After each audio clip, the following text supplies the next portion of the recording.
Train, rail engine, এই কথাগুলো বললে সেই একটা বিষয় মনে পড়ে যে প্রথম দিকে কিন্তু এই রেল চলতো বাষ্প ইঞ্জিনের সাহায্যে, তারপরে আসে ইঞ্জিন, তারপরে আস্তে আস্তে ট্রেনের আরও আধুনিকীকরণ হয়েছে। একটা প্রশ্ন যদি আপনাদের করি যে লন্ডনে বাষ্পীয় ট্রেন চলাচল বন্ধ হয় কবে, মানে বাষ্পীয় রেল ইঞ্জিন বন্ধ হয়ে কবে একেবারে ইঞ্জিন চালিত ট্রেন সামনে চলে আসে, মানে ইলেকট্রিক ইঞ্জিনের কথা বলছি আর কি। সময়টা হচ্ছে 9 জুলাই 1967।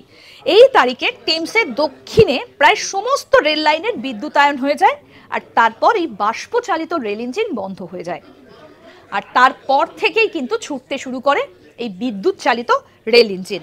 লন্ডন থেকে সাউদাম্পটন, বোর্নেমাউথ এবং ওয়েইমাউথের রুটটিতে স্টিম হোল এক্সপ্রেস এবং সেই ট্রেন থামানো চলা এই সব কিছুই কিন্তু সেখানে দেখা যেত। তো বাষ্পচালিত রেল ইঞ্জিন বন্ধ হয়েছিল 1967 সালের 9 জুলাই।